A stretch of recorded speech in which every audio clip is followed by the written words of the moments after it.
Hi there and welcome to another podcast. Now today's podcast, guys, what we're going to be looking at is we're going to be looking at the different types of leadership and the different styles of leadership that are available to management. Now before we do that, the first thing that we're going to look at is we need to have a look at what do managers actually do? What are their jobs, what are their roles? Now on the board, guys, I've just got some of the tasks that managers actually do on a day-to-day basis. So first of all, we have planning. So they need to plan all of the workload, they need to plan what their staff are going to be doing, they need to give tasks to each of their staff and make sure that they know what's going to be happening throughout the day or throughout the course of a period of time.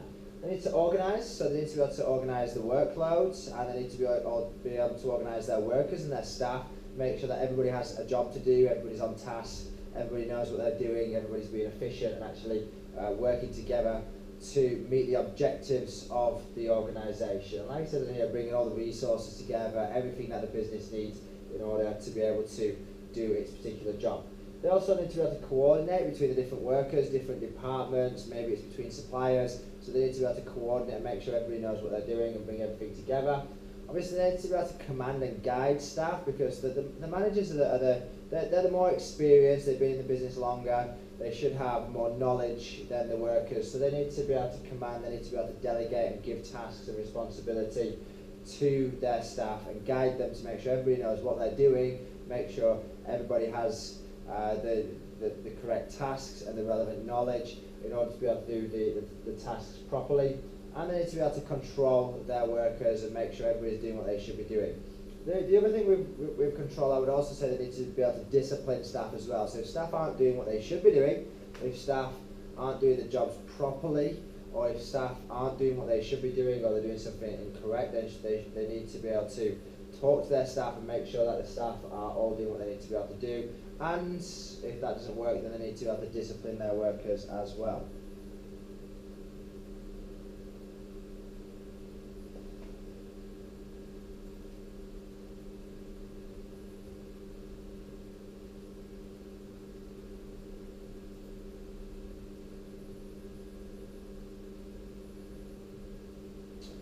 Okay, I just got a little cycle on here about what managers actually do. So just some of the things that managers do: they need to set targets, they need to plan and create a strategy, then they need to pass that strategy on to their workers, so they need to communicate, they need to organise the staff, they need to delegate responsibility and tasks to the workers. And just that word there, guys, delegate, does come up a lot, just to make sure you're okay with what delegation actually means. Delegation is the passing down, it's the giving of authority and tasks to lower level employees. And we call lower level employees people beneath you that you're in charge of, subordinates. So if you're okay with that word, you can use it. So it's giving tasks, it's giving responsibility to subordinates so that they can actually make their own decisions. For example, if you're working in a shop, if you want an example of delegation, if you're working in a shop and you have a customer that's complaining, now if you have no delegation, if you have no responsibility, if you're not given the authority and you have a customer that's complaining, what do you need to do? Well, if you've not been delegated authority, you need to go to your manager and you need to ask them, okay, we've got a customer that's complaining, how do we go about, what should I do, how shall we fix this? Okay, not really a good thing. Whereas if you've been delegated power, responsibility, tasks, authority, then if you have a customer that's complaining, you can fix it. You can use your own brain, your knowledge, your skills to fix that for the customer. Maybe you say, we'll give you a refund, or we'll give you a different product. Okay, if you've been delegated responsibility in order to deal with tasks, and that makes you feel good. Okay, so just a bit of revision there about what delegation is. Managers also need to coordinate and control their workers. They need to monitor them, watch them, make sure everybody's doing what they should be doing, motivate them, and then you need to look and report back. Okay, some of the skills or characteristics that managers need to have. So they need to be intelligent, of course. They need to have the knowledge. They need to be. You would imagine that the manager is not necessarily smarter, but just has more knowledge than their staff because they've been with the business for longer. They need to be able to use their own initiative. So that's making things happen, actually seeing a solution. It's actually making decisions, using their initiative in order for the business. They need to be confident in what they're doing. They need to believe in what they're doing. Okay. They need to have communication skills, so they need to be able to communicate with their workers and actually pass on the tasks and make sure everybody knows what they're doing. They need to be assertive, okay, because they need to command and they need to tell the workers what to do. They need to be determined and they need to have energy and enthusiasm. There are others, that list is not exhaustive, but that's just some examples of the skills and characteristics that managers need to have. Now, the 3 types of leadership style that you need, I know there's more on here, guys, you don't actually need all of these. The 3 that you need are authoritarian, which is often called autocratic. You need to have democratic, you need to know what democratic leadership is, and you need to know what laissez-faire is. Now, that's a French word, laissez-faire. I may be pronouncing it wrong, I probably am, but you need to know what laissez-faire is, okay? So, we'll start off first of all with the authoritarian style of leadership. Like I said, this is often called autocratic leadership style. And with the autocratic leadership style, the manager is basically the person who's making all of the decisions. And this is the key thing here with these 3 types of leadership style. You need to refer to who is making the decisions, who is in control and who is making the decisions. And with the authoritarian, the autocratic leadership style, the manager is the one that's making all of the decisions. There is no discussion with their workers. They don't ask for anybody's opinions. They don't ask what people think. They don't ask for their views. The manager just tells the workers what to do. You do this, you do this, you do this.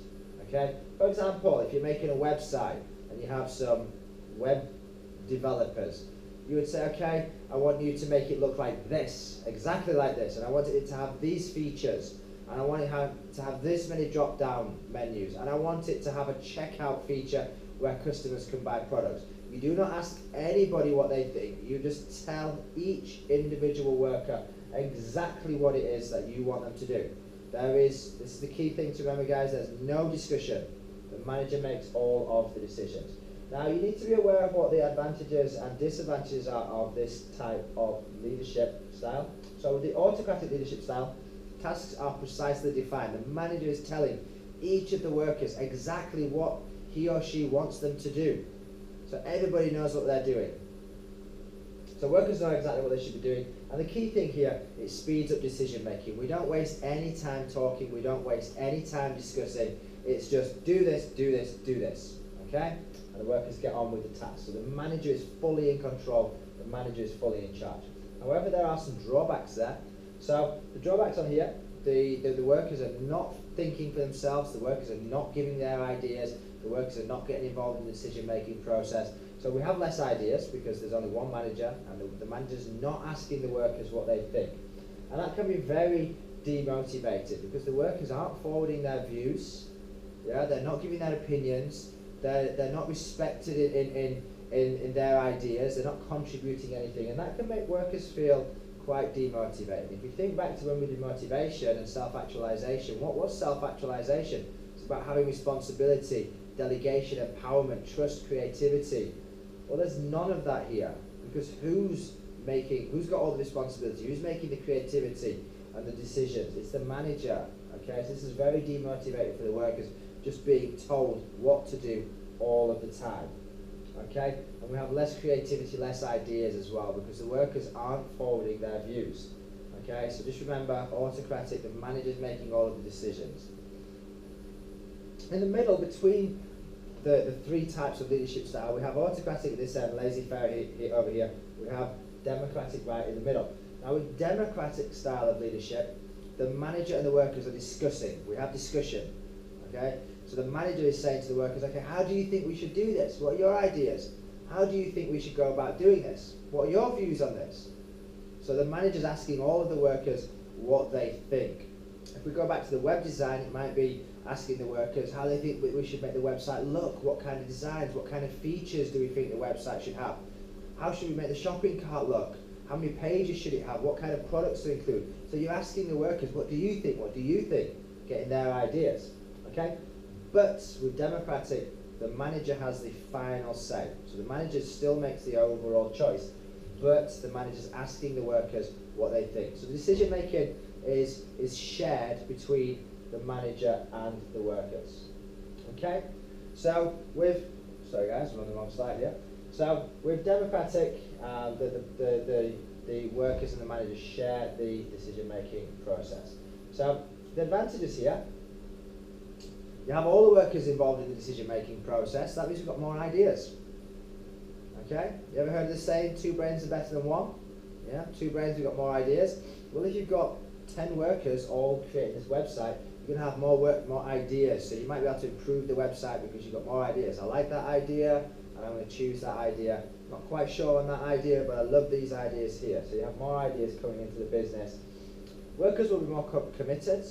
Okay, we've got better motivation because staff are forwarding their views. They feel important. They feel involved in the decision-making process because that's creativity, that's responsibility, and that's very motivating. However, the drawbacks, because we're consulting, because we're discussing, that can slow down the decision-making process because we've got to talk to each of the workers, and that can take a long time. The other thing, it might make the manager look weak because it might make the manager look like he doesn't really know what he's doing or she's doing. They don't really know what's going on. They're always asking their workers if you're always using this style of leadership. And lastly, if I pick these people's ideas but I don't pick these people's ideas, we have winners and losers. Maybe you forward your view, it doesn't get picked. It's going to make you feel quite angry, quite upset. So we have some people whose ideas are chosen, some people whose not, and that might make some workers feel like they've missed out or upset if their idea wasn't picked. Okay, so that's democratic. So just remember, the decision making is shared, it's split between the workers and the managers. Next up we've got Laissez Faire. Laissez Faire, and it's a French word and it means leave to do or leave to be. So just leave the workers to it basically. So here, the manager will basically just leave the workers to make their own decisions. The manager will say, okay, if we go back to the web design, okay, today we need to make a website for Coca-Cola. We need to make a website for Coca-Cola. I trust you guys. You guys are all professional. You're all professional web developers. I trust you guys to make the best possible website for Coca-Cola. So the manager gives the overall aim, which is to design a website in this case, and he just leaves the workers alone, just leaves them to make their own decisions, to get on and organise their own work. And it does say on here within broad constraints. Those broad constraints are, we need a website, but I'm going to let you guys decide how to design it and how to make it.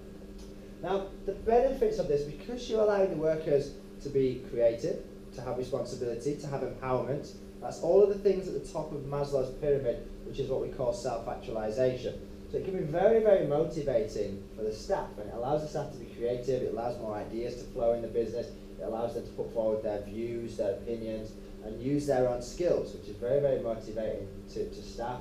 Be relaxed because the manager's just leaving the workers to get on with it, and he trusts them, or she trusts the workers to get on with what they need to do. The drawbacks, because you're getting less help from your manager's just basically leaving all you guys to get on with making this website. Some of you may go away and start doing the same thing because you've not been told exactly what it is that you need to do. So maybe 2 and 3 of you go away and just start doing the same thing and duplicating each other's effort. And you've got a lack of guidance from your manager. Your manager's not really involved, your manager just leaves you to it. So maybe you're not quite sure what you need to do.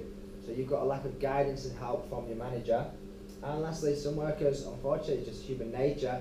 If your manager turns their back and says, this is what I want you to do, you think of school, for example, if I was to leave the room, then some students probably wouldn't be getting on with as much work as they could be doing. And that's the same in the workplace. If your manager isn't watching you and isn't involved in the decision making, and is just leaving you to get on with your job, there's probably going to be some workers who aren't as productive as they could be. Okay? So that's a laissez-faire style of leadership. Now, one of the things that I want you to get from this, guys, okay, I'm not going to go through this, you have the slides, but I mean, there's different styles of leaderships for different situations. The key thing that I want you to get from this is that it's not you don't just have to be autocratic all the time. You don't just have to be laissez-faire all the time or democratic. Certain situations will require a different style of leadership, and the leadership style should change depending on the situation that you're in.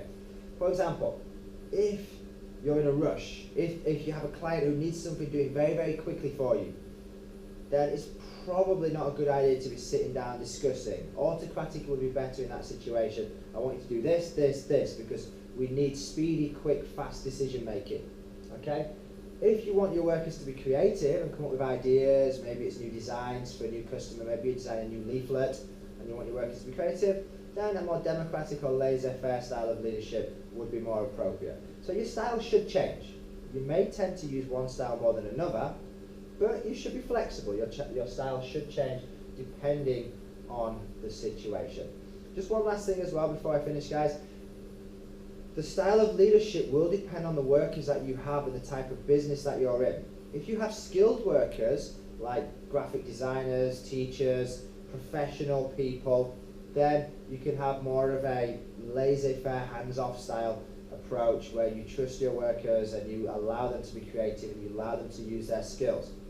If you're using unskilled workers, maybe you're in a factory and you're using unskilled workers, then that kind of situation will probably require more of an autocratic style of leadership where you do need to watch your workers all the time, you do need to tell them what to do, you do need to command them and direct them all of the time, because if you turn your back and you start watching them, what are the unskilled workers probably going to start doing? Probably nothing. Okay, they don't really enjoy their jobs. You need to direct them, you need to command them, and you need to tell them. So the style of leadership does depend on the situation and the type of workers that you are managing. Okay guys, that's it for leadership styles. I hope you found that useful, and I'll see you next time. Thank you.